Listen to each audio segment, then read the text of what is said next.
Bonjour, j'avais l'intention d'écrire un mail collectif. J'ai décidé finalement de faire une vidéo parce que, à ce jour, presque tout le monde est confiné chez soi et je me suis dit que toute interaction, même virtuelle, serait la bienvenue.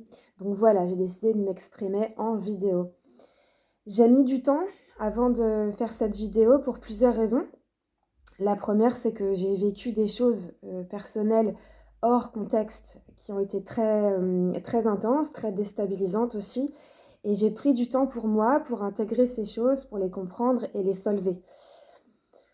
Ensuite, j'ai voulu attendre, parce que, à travers cette vidéo, je voudrais vous partager des techniques, des pistes, des idées pour vivre cette période du mieux possible et j'ai voulu prendre sur moi ces techniques, les essayer, les valider pour pouvoir vous donner le meilleur, laisser de côté ce qui ne fonctionne pas ou ce qui fonctionne moins. Donc ça aussi, ça a pris du temps. Le temps, mais d'être un peu le cobaye et puis d'expérimenter sur moi d'abord. Ensuite, j'ai voulu aussi attendre d'avoir un bon niveau d'énergie, de trouver les mots justes et de faire quelque chose de relativement correct d'un point de vue de la vidéo en elle-même. Voilà. Avant de commencer, je voudrais remercier les gens qui ont pris de mes nouvelles, que ce soit par SMS, par téléphone ou par mail. Donc merci beaucoup, ça m'a fait super plaisir. Je voudrais aussi remercier les gens qui m'ont donné des pistes concernant mon statut d'indépendante, parce que quand tout ceci a commencé, j'étais vraiment perdue. Moi, je suis vraiment pas douée dans toutes ces choses-là, et chaque piste m'a été précieuse. Donc merci beaucoup, merci d'avoir pris le temps de vous renseigner et de m'avoir transmis ces pistes. Je voudrais aussi dire à ceux qui m'ont contactée pour me poser des questions. Donc, certains d'entre vous ont déjà reçu des réponses et d'autres pèsent encore. Alors sachez que je pense à chacun de vous tous les jours et j'ai envie de répondre à vos questions évidemment, mais je pense que vous allez trouver les réponses à vos questions dans cette vidéo. Et si ce n'est pas le cas, vous pouvez bien sûr me relancer ou bien me formuler vos nouvelles questions. Je prendrai le temps de répondre à chacun de vous individuellement. Voilà.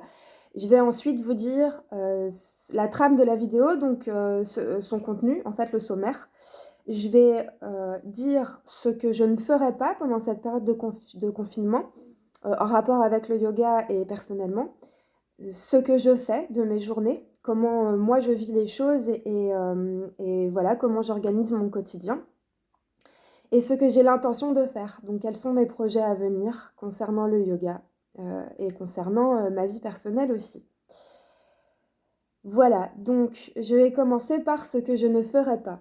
Alors, ce que je ne ferai pas, et ça c'est la grande question qu'on m'a posée à plusieurs reprises, je ne ferai pas de cours en ligne. Voilà, donc je sais que ça m'a été beaucoup demandé, mais je ne le ferai pas. Donc je vais vous expliquer pourquoi. J'ai pas envie de faire de cours en ligne parce que, en fait, j'y ai pensé, hein, j'ai considéré les choses, j'ai envisagé de le faire, mais j'ai décidé de ne pas le faire. Pourquoi? Parce que ma manière d'enseigner, les techniques que j'utilise sont basées sur l'énergétique. Quand vous venez au studio, en personne physique, je crée un lien et j'interagis par ce lien. Pour que ce lien existe, j'ai besoin de vous sentir, j'ai besoin de vous voir, et j'ai besoin de vous voir réagir, et j'ai besoin de vous voir réaliser les postures. Avec ce lien, j'établis une connexion d'énergie à énergie, la mienne à la vôtre, d'âme à âme. Et à distance, ce n'est pas possible. Cette manière de fonctionner est relative à mon tempérament, à ma constitution énergétique. Donc, je trouve que ça marche plutôt bien et j'ai pas envie de m'engager dans une autre voie qui ne me permettrait pas d'avoir ces outils pour vous transmettre ce que je vous transmets habituellement. Voilà, c'est juste pour cette raison que je ne ferai pas de cours en ligne pendant cette période. Plus personnellement, ce que j'ai décidé de ne pas faire, c'est et je vous en parle pour partager tout simplement et aussi peut-être pour vous donner des pistes comme je disais au début. Peut-être que ça pourra vous inspirer en tout cas. j'ai décidé de ne pas m'abreuver d'informations anxiogènes. Je suis quelqu'un qui habituellement ne regarde pas trop la télévision, je ne lis pas les journaux, je suis toujours la dernière au courant quand il se passe quelque chose. Les changements d'heure, tout ça, je suis vraiment en retard à chaque fois. Mais ça fait plus de 15 ans maintenant que je vis comme ça par choix. Cependant, avec tout ce qui se passe en ce moment, beh, il faut bien quand même se tenir un petit peu au courant, un minimum. Mais je n'utilise que ce minimum. Donc vraiment, je prends que les informations qui sont importantes. Et j'évite vraiment à tout prix le reste. Donc les documentaires, les reportages, les interviews, les vidéos flash, les histoires de telle ou telle personne, etc., etc. Parce que je trouve que tout ce contenu est fortement anxiogène. Donc, il ne s'agit pas de faire l'autruche et de se voiler la face et d'ignorer ce qui se passe à l'extérieur. C'est juste limiter le flux d'informations à son strict minimum de manière à ne pas charger l'inventaire et donc s'enfoncer un petit peu dans une sorte de mélodrame. C'est déjà assez le mélodrame comme ça de base. Donc je pense que ça ne sert à rien d'en rajouter. Et voilà. Donc ça, c'est quelque chose que je ne ferai pas.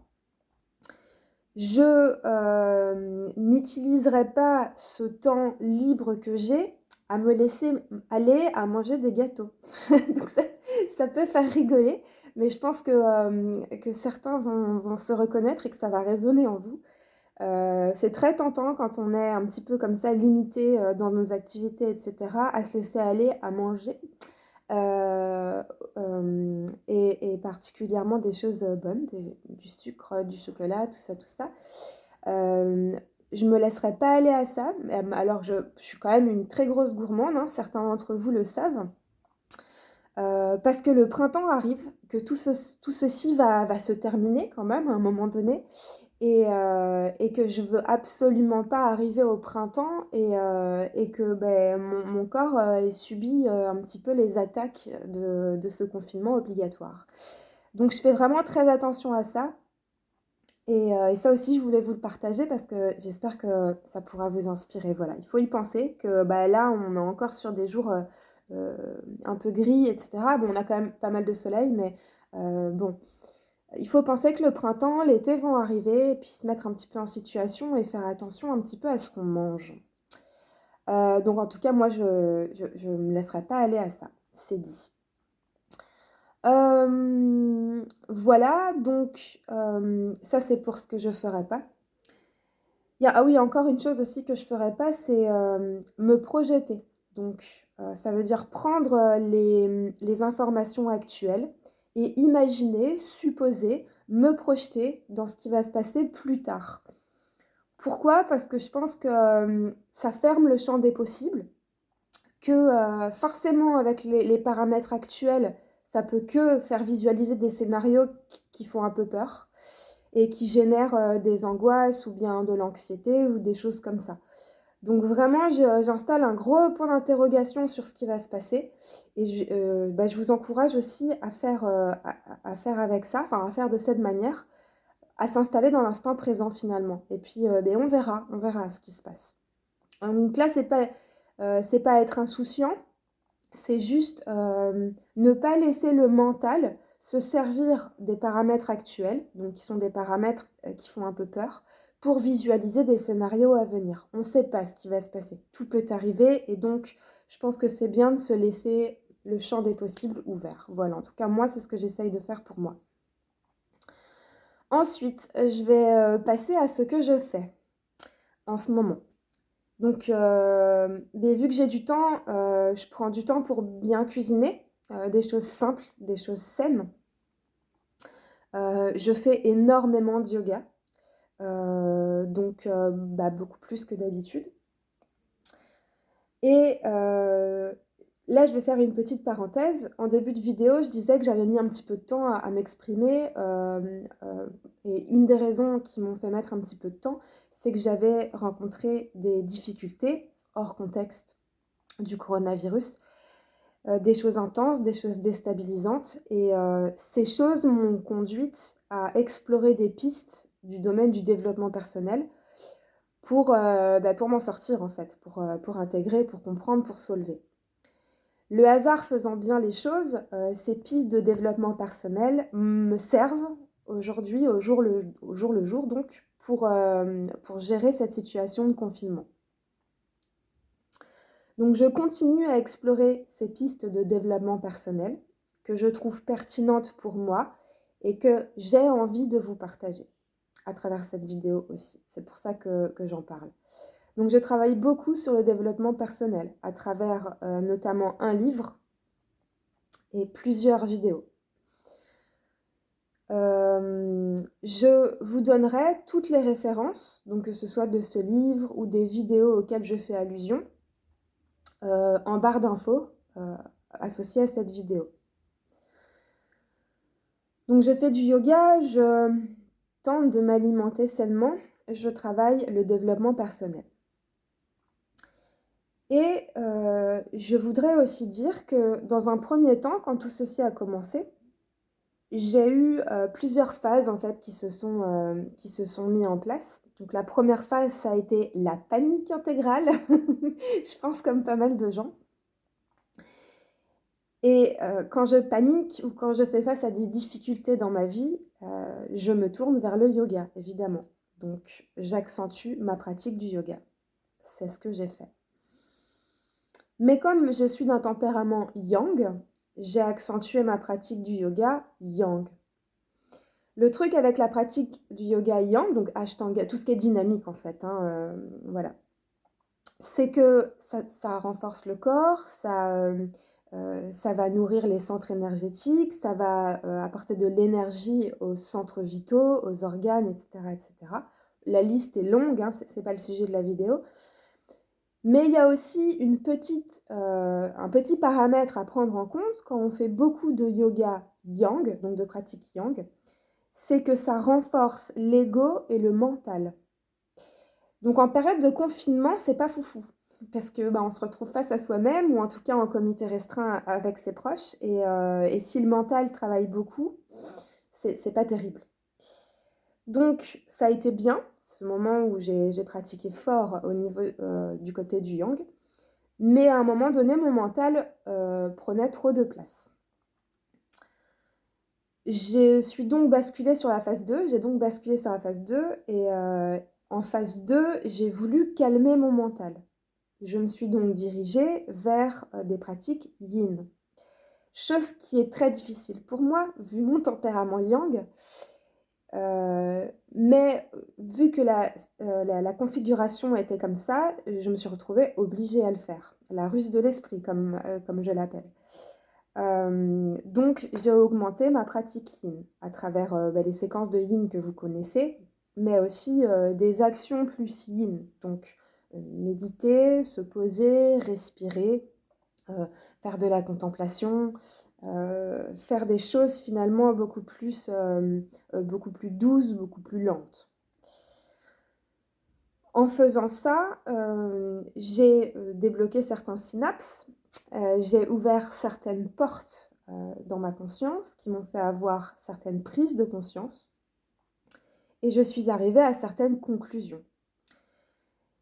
C'est ça que je veux vous partager à travers cette vidéo, en tout cas entre autres choses. Ce sont des conclusions qui sont pertinentes. J'ai bien sûr conscience que ce n'est pas des conclusions ultimes, il y en aura d'autres j'imagine, puisque le chemin est long, mais je les trouve suffisamment pertinentes pour avoir envie de vous les partager, surtout en cette période de confinement. Ces conclusions sont les suivantes. Je pense que l'univers, ou la source, ou la force, ou Dieu, ou on peut appeler ça comme on veut, essaye de nous transmettre un message, essaye de nous indiquer quelque chose à travers ces événements. Et je pense que ce message signifie arrêter de s'agiter dans tous les sens et pratiquer les 3 R. Alors ça, c'est un concept dont j'ai parlé ces derniers temps au studio à certains cours. Les 3 R, c'est-à-dire ralentir, respirer et ressentir. Aujourd'hui, tout est ralenti, voire même totalement à l'arrêt, vu les circonstances. Et je pense que c'est un moment particulièrement adapté pour pratiquer ces 3 R. Et ces 3 R peuvent s'appliquer à n'importe quoi. Faire la vaisselle avec les 3 R. Faire le ménage avec les 3 R. Avoir des rapports avec les gens, si vous êtes confiné avec vos proches, en appliquant les 3 R. Prendre soin de soi, prendre soin des animaux si vous en avez, jardiner si vous avez la chance d'avoir un jardin, n'importe quelle action peut être abordée en pratiquant les 3 R. En tout cas, c'est ce que moi j'ai fait depuis un certain temps. Et encore une fois, je précise que c'est vraiment difficile pour moi, parce que mon tempérament fait que j'ai tendance à m'agiter dans tous les sens. Je suis vraiment dans l'action d'une manière générale. Donc au début, c'était vraiment difficile, ça l'est de moins en moins et je me rends compte à quel point ça fait du bien. Ça fait du bien à tous les niveaux, au corps physique, au mental, à l'âme, à l'aura, à plein de niveaux en fait. Donc c'est ça que je voulais vous partager aussi. Alors là, avant de passer à ce que je vais faire une petite parenthèse. Il y a des élèves au studio qui pratiquent uniquement le yoga yang, le yoga dynamique. Il y a des élèves au studio qui ne pratiquent que le yoga yin, le yoga lent. Il y a des élèves qui pratiquent les deux. Et puis il y a des élèves qui font par période.